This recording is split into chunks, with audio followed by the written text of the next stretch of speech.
Welcome to Sex Positive Gaming. I'm Annie, and today we're going to look at Spooky Starlets.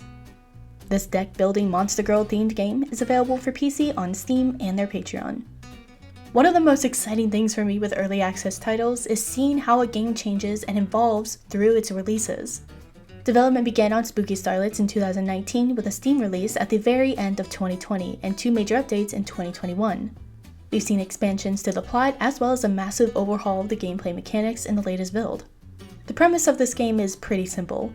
You're one of the recently dead, and because of your background in your previous life, you are tasked with making adult films in an undead world straight out of Beetlejuice. There's a wide array of monster girls and boys that you can use for your movies that level up as they perform. At this point, you may be saying to yourself, "That's great, Annie, but why aren't you showing any of this?" Because there is almost nothing I can show in this game. The cards all reflect the different sex positions grouped in 3 different phases with 4 different suits: hearts, clubs, diamonds, and spades. There are also other cards that allow for additional characters, conditions, and features. But the problem is that everything is naked. I mean, even the sprites of many of the characters are not covered enough to pass YouTube's always consistent standards. So this is going to be a lot of talking without showing. Sorry. Which is really too bad because the hand-drawn art is so much fun.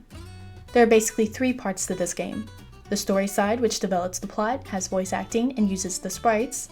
That is all you're going to see in this video. The movie-making card game portion that has sounds and animations. And the third part are really great 2D cutscenes with each of the monster girls that you unlock as you play through the game. Flavor-wise, there is a lot going on here. This is primarily a voyeurism-focused game with many options depending on the cards you play while making movies. This includes heterosexual as well as male and female homosexual, futanari, group, monster girls and boys, BDSM, management, and power exchange. There really isn't any romantic narrative, so don't expect to build a harem here. This is a collective of creatures that are, to quote Russell Crowe, making movies, making friends, and fucking around the world. Sorry, Tugger. With the recent update, this feels more like a puzzle-style game where you need to create certain conditions in order to successfully complete your movie. It is likely that this is not the last big change in the gameplay mechanic, but then the biggest draw of Spooky Starlets are the monster girls, not the card game. Yes, there are boys, but the focus is absolutely on the monster girls, that include vampires, werewolves, demons, slimes, mummies, Frankenstein's monster, and more.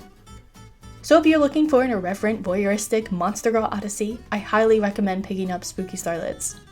Let me know what you think. Have you played the latest build? How do you like the changes? More importantly, how do you feel about the earworm that is the main theme song? And as always, no shaming, just gaming. Thanks to all this month's supporters on Patreon. I wouldn't have been able to do this without you.